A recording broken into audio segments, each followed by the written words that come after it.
o nosso assunto de hoje. Ele é muito bacana, muito interessante. Então, se você se interessa por esse assunto, te convido a ficar até o final. Te convido a participar comigo desse conhecimento incrível. Eu sou a professora Mari Soares, idealizadora do Projeto Esforçar, e te convido a vir aumentar o teu conhecimento. E desde já, vai deixando o seu joinha no vídeo, se você gostou, se você não gostou, também deixe o like para baixo, porque assim eu vou conseguir analisar se meu trabalho aqui está sendo relevante para você ou não. Então vamos lá aprender?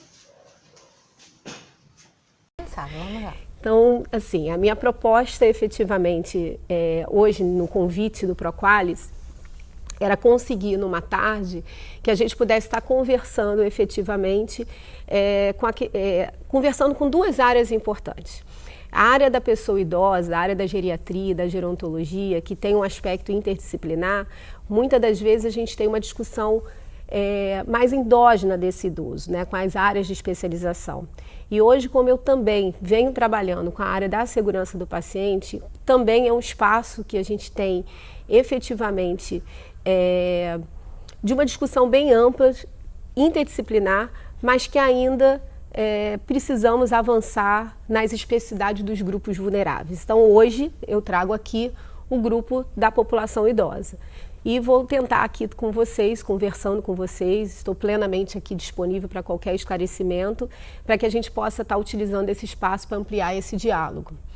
Então, o que eu trago para vocês? Então, para as pessoas que não são efetivamente da área, o que a gente percebe claramente é o aumento da expectativa, que já não é de hoje, mas cada dia mais progressiva e de uma forma muito expressiva, a gente pode dizer, na sociedade, que é o aumento da população idosa. Hoje o BGL traz como informação bem recente, numa revisão de 2018, que nós vamos ter 1/4 da população idosa terá mais que 65 anos em 2060. Nossa! Isso tem um impacto crucial no sistema de saúde, nas relações da formação, né, dos profissionais em saúde, onde nós vamos ter um impacto visível, como a gente coloca aí na nossa apresentação. Ou seja, em 2060, o percentual da população idosa com mais de 65 anos ou mais, chegará a 25,5%, 58,2 milhões de idosos. Enquanto agora em 2018, numa projeção, né, nós estávamos correspondendo em torno de 19,2 milhões. Isso tem um impacto muito importante, porque pensar a pessoa idosa não é somente pensar o cuidado em si. A gente tem que pensar que eles vão ocupar um espaço na sociedade com direitos a serviços, direitos a todos os espaços da sociedade. E quando a gente fala em saúde, a gente já vem com um trabalho do Ministério da Saúde, com envelhecimento saudável, apoio à atenção integral, a linha de um cuidado integral, e ainda temos idosos vulneráveis e adoecidos. Então, assim, a gente tenta trabalhar para o envelhecimento saudável, mas ainda temos condições sociais, econômicas, históricas e biográficas que contribuem para o adoecimento dessa população. Então, aqui a gente traz essa discussão. Aqui eu trago a representatividade da fonte do IBGE, onde deixa bem claro, a gente consegue observar nessa imagem, que em 2058, que é 2060 o final, olha ali a curva, que a gente tem uma amplitude daquele espaço amarelo, que é o crescimento dessa população comparada às demais populações. Então ela é expressiva de uma forma que a gente não pode estar hoje, em 2018, que já é um grande desafio, não ter um trabalho efetivo que relacione a segurança do paciente. E eu gosto muito assim de conversar, Carla, que quando a gente fala idoso, o idoso ele é pautado, ele tem uma relação geral com valores, com preconceitos, com estigmas, e a gente tem que sempre pensar quem são os idosos na nossa sociedade atual. Nós falamos do mundo e falamos de um Brasil com vários Brasis. Então a gente tem que pensar o idoso que está numa região sudeste, do norte, do nordeste, em todos os espaços, e esses idosos eles têm também eles vivem numa diversidade. Hoje nós estamos aqui no Rio de Janeiro, mas só dentro do Rio de Janeiro eu posso falar de idosos com diferentes condições econômicas, com diferentes condições sociais, culturais, educacionais, e também são idosos que trazem valores e que têm que ser também absorvidos e reconhecidos, na verdade, pelos profissionais de saúde. Muitas das vezes os idosos, eles não moram com suas famílias. E que família a gente diz que é família do idoso? Né? Às vezes as pessoas têm uma pessoa de referência ou vivem sozinhas. Qual é a rede de apoio desses idosos? Hoje a gente sabe que cada dia mais o poder econômico de uma população idosa é massacrado, né, por um custo de vida muito alto. Mesmo com políticas sociais, política de saúde, com medicamentos, uma liberdade de adquirir medicamentos de uso contínuo, o custo à saúde ainda é muito alto. E lembrando que muitas das vezes essa população idosa ainda mantém suas famílias, ainda mantém a rede de produção, a rede de idade produtiva, que estão desempregados. Né? E o que estão fazendo esses idosos? A gente tem um grupo de idosos, sim, com envelhecimento ativo, participando de atividades físicas, integrados socialmente, com relacionamentos, né, vivendo em convivência com outras pessoas, com outros grupos, se relacionando, tendo atividade sexual, que a gente pouco discute a segurança do paciente também. Há uma população idosa que tem relacionamento sexual, que também pode ser usuário de drogas e etc., mas que a gente ainda não tem essa abordagem quando a gente olha um idoso, e a gente ainda tem grandes estigmas. Né? Onde você tem um incentivo a viver bem, a conviver bem, você ainda tem uma dificuldade. Então, assim, o que é importante aqui para a gente é pensar o idoso na sua magnitude, ou seja, o idoso que tem um poder baixo econômico, que mora lá naquela casinha do alto da comunidade, ou aquele idoso que está na beira da praia. Mas é o idoso que no seu próprio processo de envelhecimento, ele tem praticamente as mesmas interferências. Mas o que determina efetivamente são as condições e acesso à saúde, a uma atenção integral. Então esse grupo de idosos, essa população idosa que no Brasil a gente sabe que é de 60 anos ou mais, nos países, né, avançados no seu desenvolvimento, a gente tem 65 anos para cima, né, a mais, essa variedade hoje ainda é muito expressiva para a gente. E aí eu pergunto, eu finalizo ali nessa slide, quais os riscos e cuidados? Então vamos pensar sobre isso.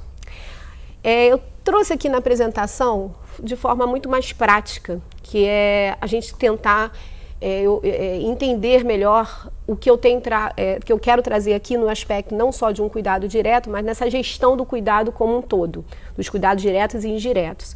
E esse estudo, que é da professora Maria Fernanda, da Fiocruz de Minas Gerais, que é o estudo ELSE Brasil, ele deixa bem claro, foi publicado até no portal do Ministério da Saúde, onde estudo aponta que 75% dos idosos usam apenas o SUS.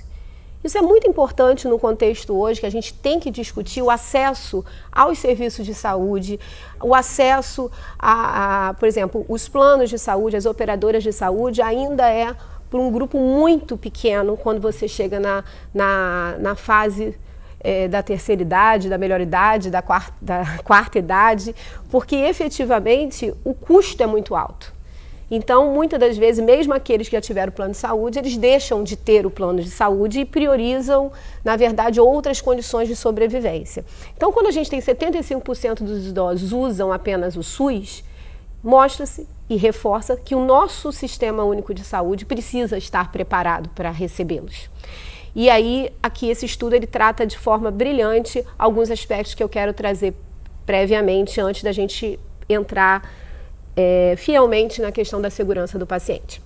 O ELSE Brasil apontou que 75,3% dos idosos dependem exclusivamente dos serviços prestados ao Sistema Único de Saúde, sendo que 83,1% realizaram pelo menos uma consulta médica nos últimos 12 meses. Nesse período foi identificado ainda que 10,2% dos idosos foram hospitalizados uma ou mais vezes, ou seja, nós temos hospitalizações de idosos e hospitalização de idosos significa risco. Quase 40% dos idosos possuem uma doença crônica, 40% dos idosos possuem uma doença crônica e 29,8% possuem duas ou mais, como diabetes, hipertensão e artrite. Ou seja, ao todo, cerca de 70% dos idosos possuem alguma doença crônica. Então, a gente tem que começar a pensar o idoso com uma doença crônica. Por quê? Mesmo com uma doença crônica, ele pode se sentir saudável. Então, a questão da gente pensar um envelhecimento saudável é a gente, claro, minimizar o máximo das doenças crônicas, mas muitos deles vão conviver, né, em função de várias questões culturais e de meio ambiente que não temos como negar a existência da diabetes, da hipertensão, da obesidade, do excesso de peso, o alcoolismo, né? Nós temos várias questões inerentes à questão da população idosa. O estudo apontou também que 85% da população com mais de 50 anos, 50 anos ou mais, vive em áreas urbanas. Eu quero chamar a atenção à questão da área urbana, porque 85% da população da área urbana não significa estar na beira da rua. Então, assim, dependendo da região do país e falando aqui do Rio de Janeiro, com uma estrutura de uma cidade, onde nós temos, na verdade, várias comunidades e vários morros, nós temos idosos hoje confinados em espaços domiciliares. Então, assim, a gente ainda não tem uma estrutura arquitetônica urbana da cidade feita para o idoso. Né? Você tem em grandes bairros, em bairros mais privilegiados, de elite econômica, ainda alguns acessos. E aí eu digo claramente, não é somente uma rampa, né, para um acesso a uma cadeira de roda, mas são bairros, na verdade, que teriam sinalizações, que teriam, na verdade, espaços de circulação sem obstáculos. Então, nós não temos ainda uma cultura para receber um número tão grande de idosos ao longo do nosso tempo. E quando a gente fala de áreas urbanas, a gente também lembra das quedas, que a gente vai discutir daqui a pouco. Então, assim, falar de quedas no idoso é falar de queda do idoso onde ele vive. E que se ele vive, a maioria deles estão na área urbana, nossas áreas urbanas ainda são bem desprestigiadas para o cuidado do cuidado arquitetônico e urbanístico. Eu também queria destacar aqui a sinalização, né? O sinal de trânsito cada vez mais tem um tempo mais curto numa sociedade que está cada vez com trânsito maior. E as pessoas esquecem que o idoso tem no processo de envelhecimento, nós diminuímos, na verdade, toda a mobilidade, nosso equilíbrio é alterado, marcha, e aí as pessoas têm que atravessar correndo.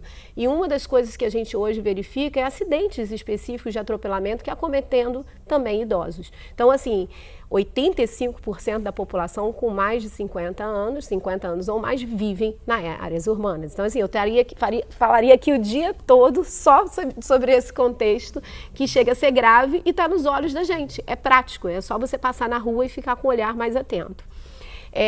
E entre os relatos sobre hábitos de comportamento, esse estudo ainda aponta que 43% dos idosos acompanhados nesse estudo disseram ter medo de cair na rua. Olha a contradição.